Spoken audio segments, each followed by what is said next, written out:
Here's a problem that's pretty close to home. This is California. This is unfunded pension liabilities. So in California, we have $500 billion, that's $500 billion of unfunded pensions in CalPERS and CalSTRS alone. So we're leading the way in America for unfunded pensions. Now, what happens is if these people, they're lifeguards in Newport Beach, they make $100,000 a year. The average fireman in Orange County, according to statistics, makes $175,000 a year. Okay, so if their pensions are in trouble, they're going to come to all of us as California taxpayers and say, you need to make the difference. Anybody feel like they don't pay enough California state tax and they'd like to chip some money in for these heroes? But if you add up all the underfunding for all the states, okay, that comes to $3 trillion. Now, I don't care who you are, $3 trillion is a lot of money. Okay, trillions, 1,000 billion, it's real money. So this is something that's not pressing just yet, but it's pressing in California. Here we have a chart showing the FDI-insured troubled institutions. These are a lot of small and medium-sized banks, and a lot of issues for these banks is the commercial loans they have on their books, on top of bad credit card debt and residential loans and bad construction loans. So the banking system overall in this country still has big problems. That's why they're not eager to do a lot of loans these days. And until these problems are addressed and they can work off some of these bad loans, it's going to be very hard for the country to recover, and including the housing market. Thank God Bank of America is doing okay. Oh, that was a joke. So if you look at the top US 4 banks, okay, remember we talked about derivatives before? AIG was the reason why the whole global economy almost went down. And what happened with AIG is they took the side of the derivative trade that said real estate's never going to be a problem. Real estate only goes up. They're like they're real estate agents, they're not making any more land, you're going to be priced out of the market. So they took all these bets and they were wrong. And that, that's the federal government had to go in and take over AIG. Now, if you look at JP Morgan, Citigroup, Bank of America, and Goldman Sachs, our old friends Goldman Sachs with their revolving door with the US Treasury bill, if you add that together, they've got exposure of $230 trillion, okay? So like we're going back to before, did the government really solve anything? The answer is not really. I mean, these numbers are even more staggering than they were before. It's just that the perception is that they're okay. So as long as the perception's okay, it'll be okay, but who knows how long that can last. So this chart shows total government debt. The good news here is the U.S. is not as bad off as some of the other countries out there, although this is not really the group that we want to be hanging out with. All these countries are going to have potential problems down the road unless they address their debt situation. And we're adding on greatly every year. So something has to be addressed all across the board. It's really a global problem. Yes? South America tries real estate All right. So are you going to lead us on a road trip down there? Bus tour of Bolivia?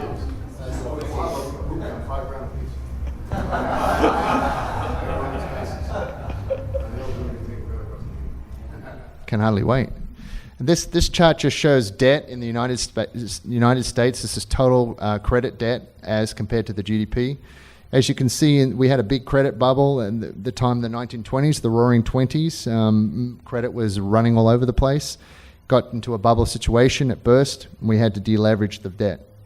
There's only 3 ways to deleverage debt. You have to either pay it off, you have to refinance it, or you can default on it. You can Welsh on it. But what we did was we paid it off.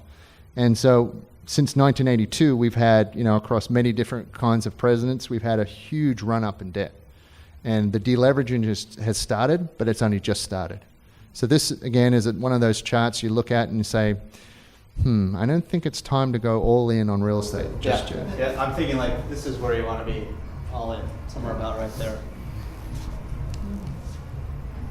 This is an article just about California. Basically, nearly 4 million people have left the state and have come in from other states. So we're losing our middle class, we're losing jobs. We've got 40% of Californians don't pay any income tax, and a quarter are on Medicaid. So obviously this impacts the housing market. For there to be any kind of significant recovery, we're going to need a lot of these people to come back. I know this is one of the things that Bruce Norris looks at very carefully as a predictor for when we're at a real estate bottom. is when you see, migration coming back into California. So, you add this all up, and what does it mean? It means these people are leaving California. The state of California is not very business friendly. Businesses are leaving, jobs are leaving, people are leaving. It means more foreclosures. So seeing a lot of us in this room are in the foreclosure business, I guess we shouldn't really complain and cry about it too much. But it's our job to fix these guys up. We didn't cause the problems, but maybe we can make a few bucks along the way. Who knows? That's the plan. Okay, this is real estate. This is one of our latest projects here. Really cleaned up pretty nicely. A Michael Foley rehab. So what's happening just real recently is the inventory is dropping. It's dropped from 12 months of inventory down to 6.3. This is for the United States, not for California. But still, the inventory is very, very constrained right now, and that's causing other people to get excited for certain reasons. But inventory is very, very tight right now. Where's the data from? This is from NAR, National Association of Realtors. Yeah, not always the greatest source, but pretty decent. So this chart shows interest rates. You can see they've been dropping steadily from the 1980s. I just saw an article today saying that all-time low, 3.88% for a 30-year loan. So interest rates are definitely not the problem in the housing market these days. You would think with rates this low, everybody and their brother would be out running to go buy a house, but it's just not happening, despite how low the rates are. And so in Orange County, what's happened is we've seen a little uptick in sales. People getting a little bit excited, and that's good. And they're going out and they're buying at a slightly higher rate than they were before. So you would think you've got low inventory, low interest rates, sales have bounced up a little bit, so you would think prices are going to start heading up, but that has just not happened yet. You can see this is the Case-Shiller Index. It's fallen off dramatically, had a little bump up probably due to the tax credit, and now it's sliding back down again, and that's probably related to the fact that we've got so much distressed inventory out there. And we all know with the shadow inventory, this problem is going to be with us for a while. So we expect prices are just going to continue to slip until we work our way through all that distressed inventory. This chart just shows up to the robo-signing controversy, which was a real controversy. They were just signing foreclosure notices blindly with a computer. There was a certain amount of foreclosures. Well, since that time, and there was 100,000 foreclosures per month that were missing as a direct result of a lot of confusion over the robo-signing controversy. And so when you add that up, there's about a backlog of 1.6 million foreclosures that got delayed. That's what this chart's showing. So, Is it starting to come back now? It's just very, very slowly, very slow. So as a result, you've got 40% of the loans in foreclosure are more than 2 years past due. That's the yellow here on this chart. So you got a lot of people getting a free ride for a long period of time. It's part of what's actually helping the economy. These people have a lot of discretionary income. They can actually go on vacation, go buy a big screen, go out to dinner. So it's helping out. But when you see stuff like this, when banks are not taking property back, that just goes to show you how unhealthy the housing market is right now and how bad shape the banks are in right now if they're avoiding and putting off taking in this bad inventory as much as possible. And this is just a chart of the shadow inventory. There's about 6 or 7 companies that track foreclosures. There's LPS, there's CoreLogic. Actually, the one I think is the best is Amos Securities. This is also NAR as well, National Association of Realtors, JP Morgan. And so what it's showing you there is blue is existing delinquencies. The one on top of it is 90 plus delinquencies. The foreclosures are in green, and then that sort of brownie color is REO, real estate owned.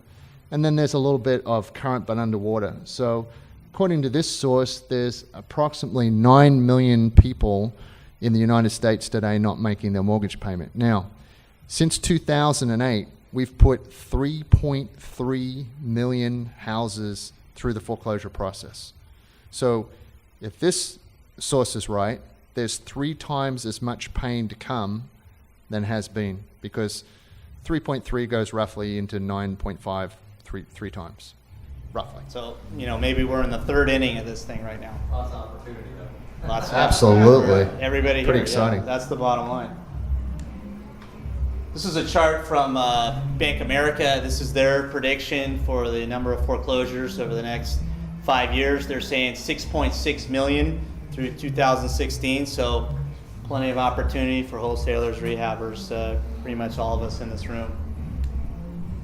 Yeah, and this is Zillow. Zillow's chief economist Stan Humphrey said this. He said the hangover from this crisis will far outlast the party of the boom years, and I think that's happening. As the government this stuff is just dribbling out at a very, very slow rate, and so it's quite conceivable that this recession, as this stuff comes out, it wrecks the economy in a certain sense. It's been dribbled out.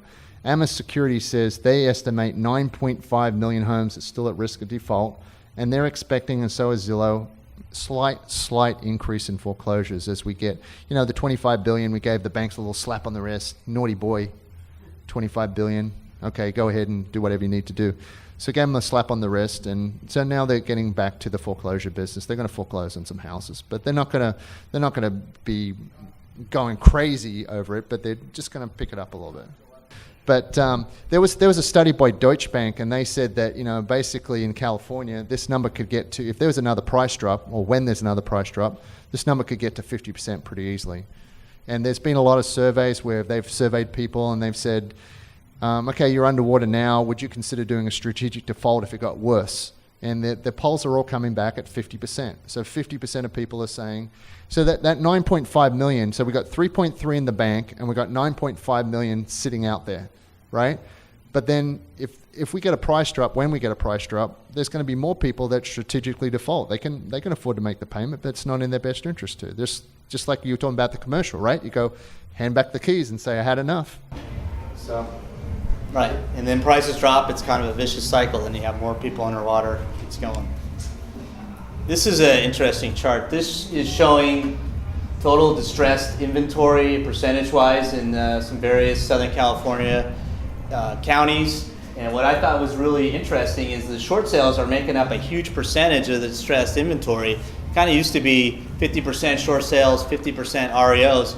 Now short sales have really taken over, and they're basically here to stay. The banks have figured out they're going to lose a lot less money on a short sale, so they're encouraging more of them. So if you're not looking at short sales, you're probably missing out on a lot of opportunity. Why don't they close them quicker? They're working on it. They're much, much easier now than they were a couple years ago. They're looking to streamline it. Freddie Mac and Fannie Mae are looking on June 15th to change the rules where they have to give you an answer within 30 to 60 days. So they are looking to streamline it because the banks are finally starting to realize a short sale is better for them than an REO. That's right. Yeah. Yep, and the gentleman in the front is correct. The Bank of America. Yeah.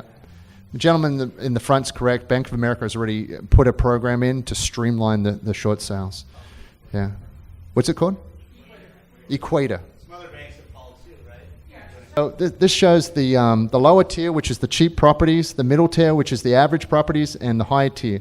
So what you can see from the peak in LA and Orange County, the hardest hit sector has been the lowest tier. It's dropped 54%. And that's because all the subprime money was in that area. And so that's why it got hit. But right now, look in the last 1 or 2 years, what's getting hit is the middle tier. So eventually the high tier is going to get hit too. There's air in those prices. Remember what Bruce Norris teaches and Reggie too about, if the cheaper stuff goes down and the middle tier goes down, then the top tier is going to have to go down too. It's all connected. Everything's connected.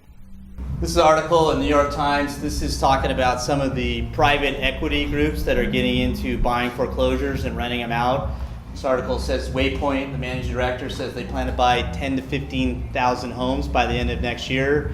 You've got some other big players going in there, Colony Capital, Oaktree, Carrington. These guys have hundreds of millions, if not billions of dollars to spend. So it'll be very interesting to see how they affect rents and prices in the areas that they're concentrating in. And I've heard anecdotally that Waypoint will pay a premium for houses. I think they're buying at the trustee sales. They're buying from wholesalers, and they'll pay 10 to 15% more than you and I would pay for a property. So wholesalers, should be calling up Waypoint, I think.